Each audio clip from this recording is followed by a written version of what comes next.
Good morning family, কেমন আছো সবাই? হ্যাঁ, খুবই ভালো আছো। আর আমিও আজ সকাল সকাল ঘুম থেকে উঠে বাইরের দিকে তাকিয়ে দেখছি পরিবেশটা বেশ জোরদার। তার কারণ সূর্য মামা টুকি মারছে আর হালকা হালকা শীত পড়েছে, বেশ জমিয়ে মজাই হচ্ছে।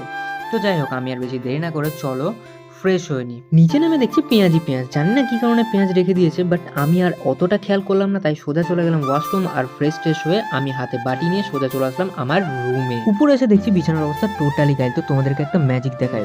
1 2 অ্যান্ড বুম, বিছানা পুরো রেডি। তারপর আর কি আমি স্কেচ বুকটা নিলাম আর সোজা স্কেচ করতে শুরু করলাম। জানি আমি অত ভালো ড্রয়িং পারি না, কিন্তু আমি চেষ্টা করি। তারপর ড্রয়িং করতে করতে একটু বোরিং হয়ে গেছিলাম, তাই একটু গান চালিয়ে 2 কানে হেডফোন পরে ফুল সাউন্ড দিয়ে পুরো ঢিঙ্কা চিকা চলছে। তারপর আর কি গান শুনতে শুনতে আমি এবার স্নান করতে যাবো, তার কারণ অনেকটা দেরি হয়ে গেছে আর গান শুনতে তো ভুলে গেছিলাম। 2 কানে হেডফোন পরে এবার যাবো স্নান করতে, তাই আমি চট করে গামছাটা নিয়ে নিলাম। আরে আমি তো ভুলে গেছিলাম যে আমি বাড়িতে করে কিছু খাওয়ার জন্য নিয়ে এসেছিলাম, তাই এবার এখন ওটাই সেবা করব আর টেস্ট করে দেখবো কেমন। আর বাটির ভেতরে কি আছে তোমাদের বলে দিই, কদবেল মাখা আছে, কদবেল মাখা। তো সেই লেভেলের লাগে, জানি না আজকে কেমন লাগবে। তারপর আমি বাড়ির কদবেল মাখা টেস্ট করবো, তার কারণ আমি অনেকদিন বাড়ির কদবেল মাখা খাইনি, কিন্তু টেস্ট করার পর এত জঘন্য পরিমাণে স্বাদ আর এত জঘন্য পরিমাণ, এর জন্য একটাই জিনিস আর একটাই রিওয়ার্ড বলতে হয়, হক থু। এই জঘন্য টেস্টটাকে পাল্টানোর জন্য আমি জল খেলাম, কিন্তু আমারই কপাল খারাপ, তার কারণ জল খেয়েও এত জঘন্য টেস্ট যাচ্ছে না।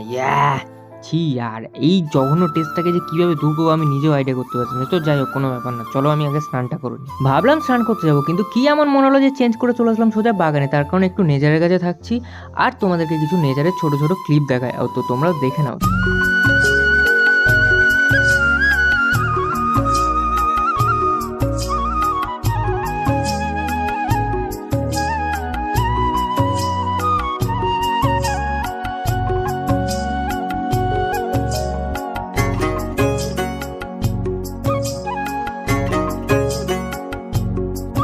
তারপর আমি বাগান থেকে বাইরে এসে চট করে স্নান করে নিলাম আর স্নান করা বা মুখের টেস্টটাকে পাল্টানোর জন্য মার হাতের বড় পায়েস পুরো মেরে দিলাম।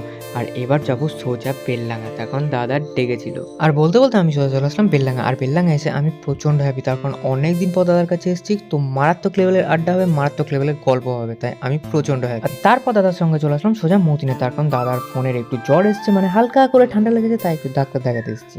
তো আর দেরি না করে ডাক্তারটা দেখে নিয়ে চট করে বাড়ি যেতে হবে। তারপর আড্ডা মেরে আমি সোজা চলে আসলাম বাড়ি। আর বাড়ি এসে এবার যাবো খেতে, তার কারণ অনেকক্ষণ ধরে খাইনি, প্রচণ্ড পরিমাণে খিদে পেয়েছে আর তার সাথে সাথে ব্লগটাকে শেষও করতে হবে, তাই দেরি না করে আমি সোজা চলে গেলাম খেতে। তো ফ্যামিলি, আজকের ব্লগ ছিল এইটুকুই। অবশ্যই ভালো লাগলে শেয়ার, সাবস্ক্রাইব আর লাইক অবশ্যই করবে। আর ফেসবুক থেকে যদি দেখো তাহলে কি করছো, তাড়াতাড়ি পেজটাকে ফলো করো আর লাইক করো, সবার কাছে শেয়ার করে দাও।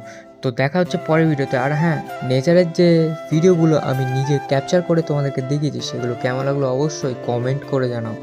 আর দেখা হচ্ছে তাড়াতাড়ি নতুন একটা ব্লগ নিয়ে। ততক্ষণের জন্য টাটা, সবাই ভালো থাকো, মুছে থাকো আর সুস্থ থাকো।